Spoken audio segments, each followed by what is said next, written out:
Good morning बच्चों, आप लोग कैसे हैं। मैं आशा करता हूं कि आप लोग ठीक होंगे और मैं भी ठीक हूं।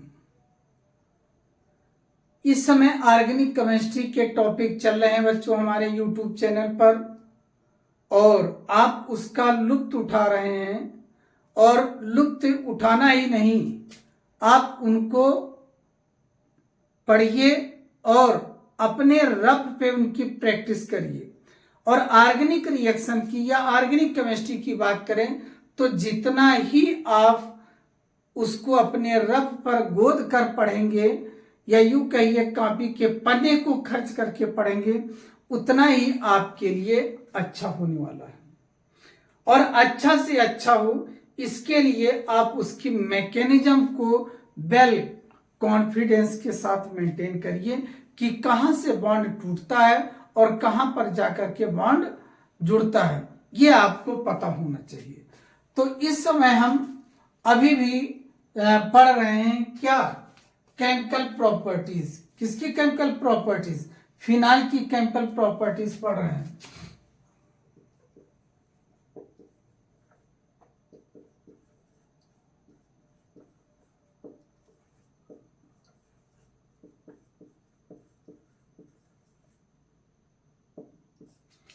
केमिकल प्रॉपर्टीज ऑफ फिनाल हम पढ़ रहे हैं।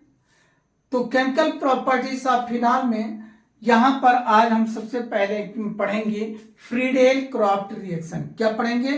फ्रीडेल क्रॉफ्ट रिएक्शन को पढ़ेंगे। और फ्रीडेल क्रॉफ्ट रिएक्शन में जब हम उत्प्रेरक का इस्तेमाल करते हैं, और यहां पर आपको उत्प्रेरक के तौर पर क्या लेना है, एल्युमिनियम ट्राइक्लोराइड या यूं कह लीजिए निर्जल एल्युमिनियम क्लोराइड लेंगे। क्या लेंगे? निर्जल एल्युमिनियम क्लोराइड लेंगे। फ्रीडेल क्रॉफ्ट पहला इसमें आता है फ्रीडेल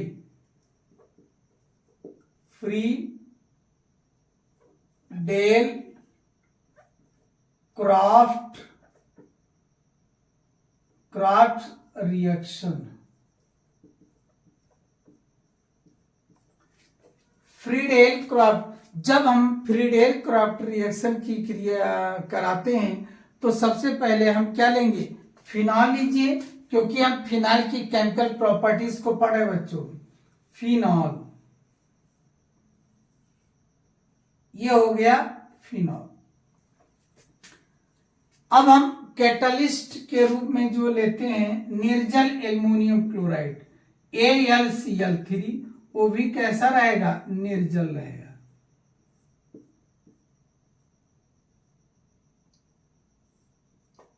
देखिए इसमें वाटर नहीं रहेगा।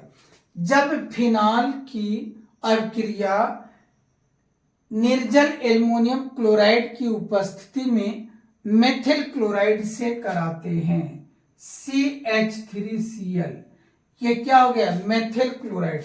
इसका नाम क्या है? Methyl chloride. और ये आपका है फिनॉल। फिनॉल और मेथिल क्लोराइड। जब भी इसके साथ जब हम क्रिया कराते हैं, यहां पर ये एल्किल ग्रुप है, CH3 क्या है? एल्किल ग्रुप है। और CH3 एल्किल ग्रुप है, तो एल्किल ग्रुप बेंजीन में आर्थो और पैरा डायरेक्टिंग ग्रुप होता है। क्या होगा? आर्थो और पैरा डायरेक्टिंग ग्रुप होगा।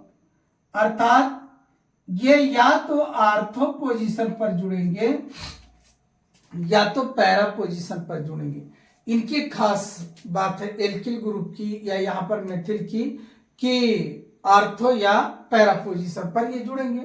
ये CH3 जब यहां मान लीजिए जुड़ता है ये पैरा पोजीशन पर, तो यहां से एक H निकलेगा। जब बेंजीन से एक H निकलेगा तो यहां कार्बन की वैलेंसी कम होगी, और जब कार्बन की वैलेंसी कम होगी वहीं पर ये CH3 जाकर के क्या करेगा? बैठ जाएगा, और यहां पर बैठ करके कार्बन से जुड़ जाएगा।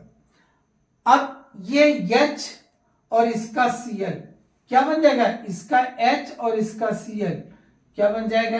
HCl यहां पर बन जाएगा। तो इस प्रकार ये जो बन रहा है P क्या बन जाएगा, पी क्रिसॉल।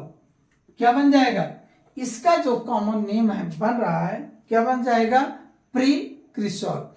अगर आईपीएससी की बात करें 1 2 3 4 4 मेथिल फिनॉल, क्या बना सकते हैं, 4 मेथिल फिनॉल हम इसको बना सकते हैं, या यूं कह लीजिए पैराक्रिसॉल। क्या कह लीजिए, पैराक्रिसॉल। तो ये हमारा हो गया Friedel craft reaction. Friedel craft reaction क्या है, if the phenol react in the presence of ammonium chloride, dehydrating ammonium chloride with the methyl chloride attach at the over the benzene ortho position or para position. If it attaches from the ortho position, then para position, it is called paracrisol. अब इसके बाद जो अगला आता है Kolbe Schmidt reaction. क्या आता है, कोल्बे श्मिट रिएक्शन। नंबर 2 आता है Kolbe Schmidt reaction. Kolbe Schmidt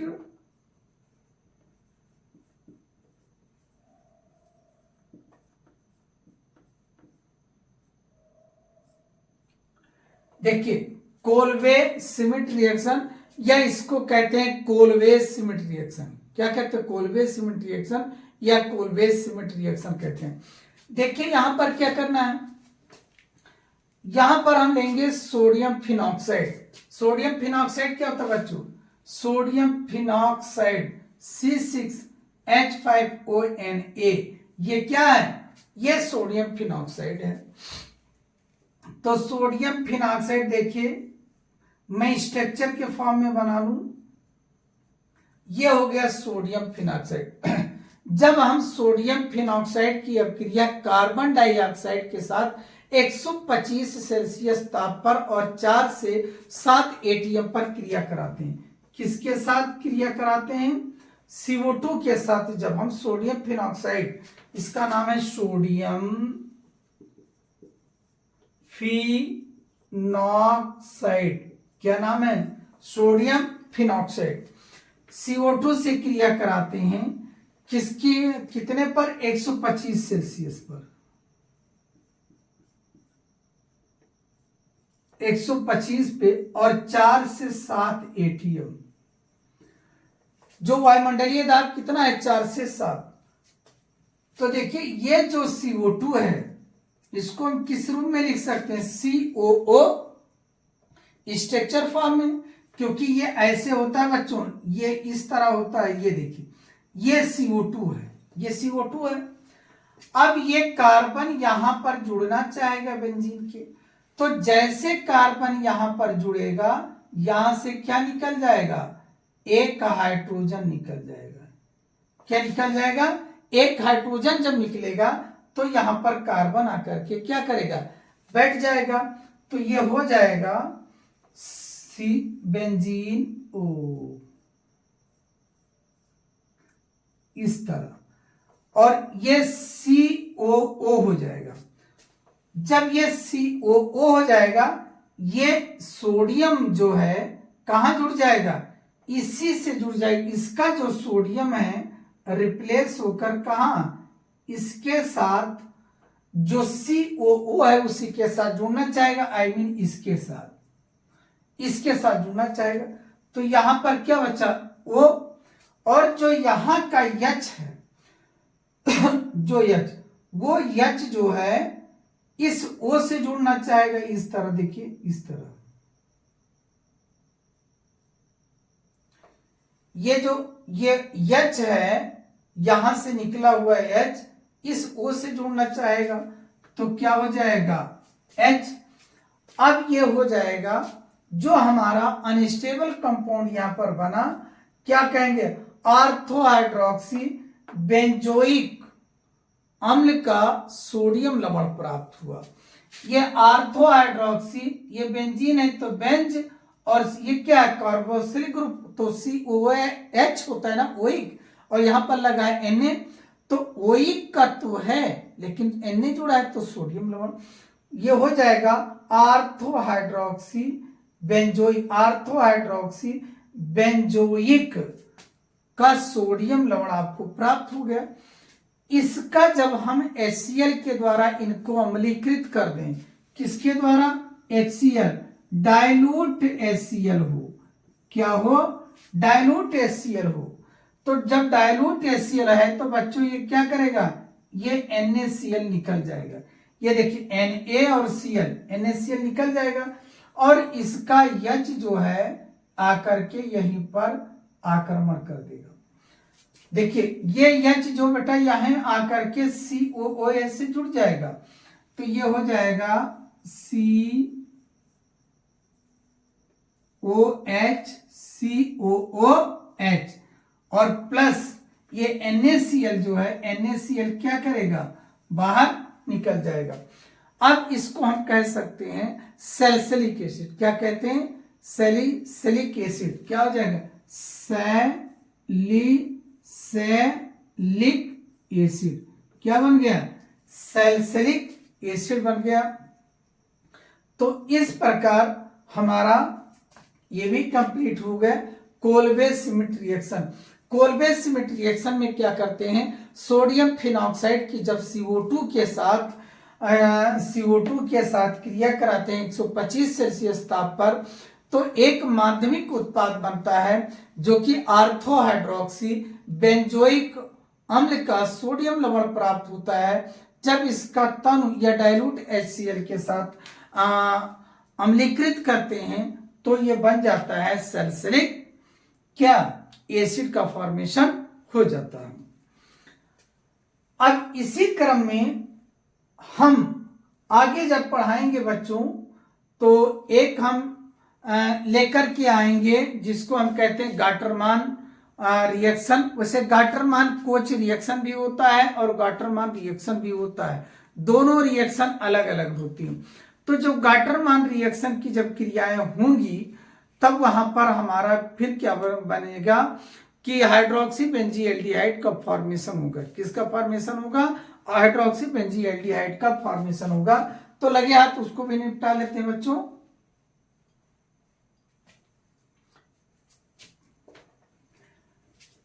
खूब पढ़ते रहिए, मस्त रहिए, व्यस्त रहिए, ये मंत्र गुनगुनाते रहिए।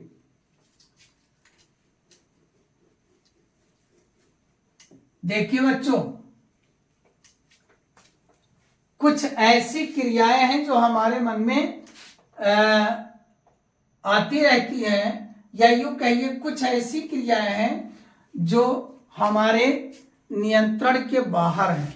उसको हम चाह कर भी कुछ नहीं कर सकते, ना उसको सही कर सकते, ना उसके प्रोसेस को एक्सीलरेट कर सकते, ना बढ़ा सकते हैं। तो इसी के साथ आइए कम टू द पॉइंट।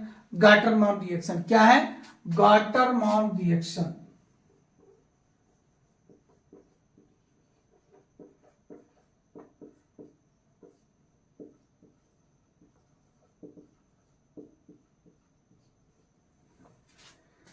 बात हम कर रहे थे कि कुछ ऐसी चीजें हैं जो हमारी अनैच्छिक क्रिया पर डिपेंड करती है और कुछ चीजें हैं जो हमारी ऐच्छिक क्रिया पर डिपेंड करती हैं।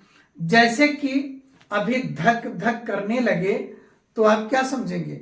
क्या उसको आप रोक पाएंगे? नहीं। तो जिस प्रकार आप पिक्चर में देखिए धक धक करने लगा, क्यों? तो धक धक करने लगा अर्थात वो अनैच्छिक क्रिया है, उस पर आपका कोई बस नहीं है, ना आप उसको नियंत्रित कर सकते हैं। वो इटसेल्फ क्या करेगा? एक्सीलरेट होगा और स्लो भी हो सकता। ठीक इसी प्रकार आप अपने पढ़ाई के उद्देश्य से अपना मन लगाते रहिए, और नहीं तो अगर आप मन नहीं लगाएंगे तो ये मनचला हो जाएगा और धक धक करने लगेगा। I mean आपके कंट्रोल में या आपके नियंत्रण में नहीं होगा। तो आपके ब्रेन का जो डायनसिफलान पार्ट है उसका रिड्यूसेस पार्ट बनता जाएगा और आपका ब्रेन एक खाली डिब्बा की तरह रह जाएगा। इसलिए धक धक को मत करिए, ऐच्छिक क्रिया को अनैच्छिक क्रिया में बदलिए और अपनी पढ़ाई को क्या करिए? एक गति या एक दिशा दीजिए। तो गाटरमान रिएक्शन में क्या करते हैं? जब निर्जल एल्युमिनियम क्लोराइड को हाइड्रोजन साइनाइड और HCl हाइड्रोजन साइनाइड और HCl की मिश्रण की उपस्थिति में जब फिनॉल की क्रिया कराते हैं तो एक इंटरमीडिएट प्रोडक्ट का फॉर्मेशन होता है। जब एक इंटरमीडिएट प्रोडक्ट का फॉर्मेशन होता है तो उसका हम जल अपघटन कराते हैं, जिसकी वजह से पैरा हाइड्रोक्सी बेंजील्डिहाइड का फॉर्मेशन होता है। तो क्या लेते हैं, एल्युमिनियम क्लोराइड, वो भी कैसा, निर्जल। देखिए निर्जल एल्युमिनियम क्लोराइड लिया, इसके साथ मुझे क्या लेना है, हाइड्रोजन साइनाइड का मिश्रण और HCl का मिश्रण। ये दो मिश्रण लेंगे और ये निर्जल एल्युमिनियम क्लोराइड लेंगे, तब फिनाल से क्रिया कराते हैं। तो हम क्या करेंगे, पहले इस मिश्रण को हम क्या करें, आइडेंटिफाई कर ले। तो देखिए बच्चों, वैसे कार्बन और नाइट्रोजन हमेशा एक दूसरे से ट्रिपल बॉन्ड के द्वारा जुड़ते हैं साइनाइड के रूप में, लेकिन जब इधर भी कुछ जुड़ रहा है और इधर भी कुछ जुड़ रहा है तो इसका मतलब ये हो गया कि इसका एक इलेक्ट्रॉन इधर भी शेयर कर रहा है, इसलिए एक बॉन्ड क्या होगा, कम हो जाएगा। तो इसमें जब जुड़ेगा तो ये हो जाएगा HC डबल बॉन्ड NH, ये कंडीशन हमारे सामने आ जाएगी। HC डबल बॉन्ड NH ये हो जाएगा, ये यहां से टूटेगा और इसका Cl बैलेंसी के लिए इस कार्बन के पास आ जाएगा, 1 2 3 बैलेंसी है, ये आपका क्या हो गया, Cl हो गया। तो हाइड्रोजन साइनाइड और हाइड्रोजन क्लोराइड का मिश्रण एल्युमिनियम क्लोराइड के प्रेजेंस में ये मिश्रण आपका प्राप्त हो गया। अब इसकी क्रिया हमें किससे कराना है, फिनॉल से, और फिनॉल को यहाँ पर लेटा देते हैं। लेटा करके रिएक्शन करने या कराने में समझ में आएगा। देखिए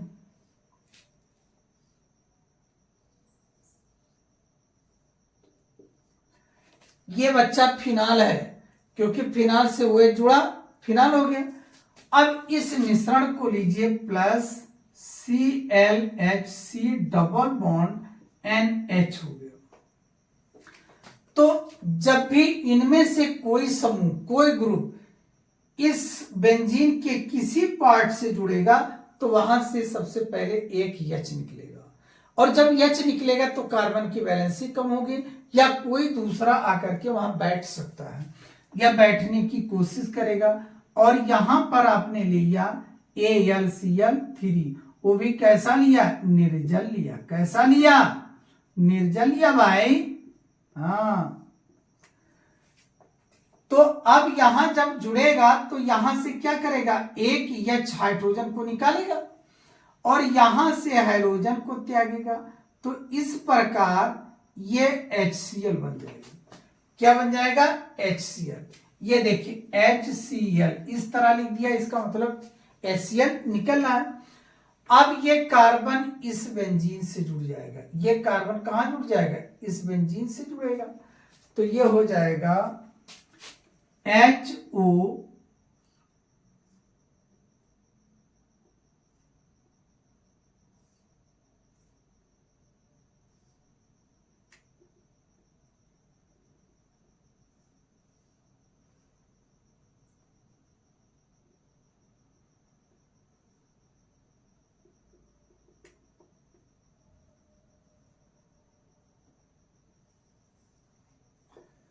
ये।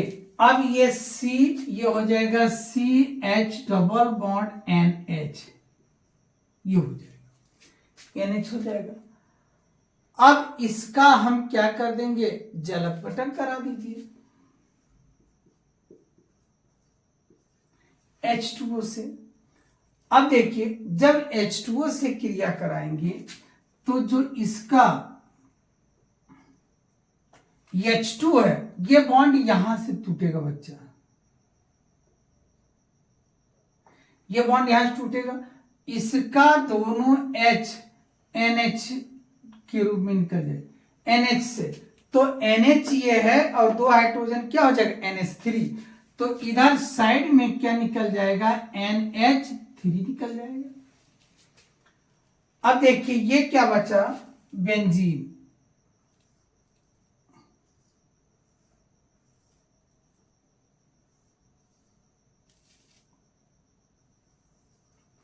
ये बेंजीन है और ये OH था ही, OH, और ये CH है, क्या है, CH।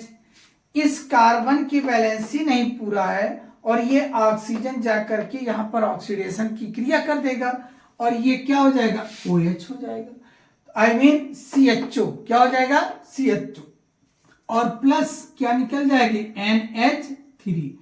तो इस प्रकार ये क्या बन जाएगा, P हाइड्रोक्सी, मतलब para hydroxy benzaldehyde, P hydroxy, P means para hydroxy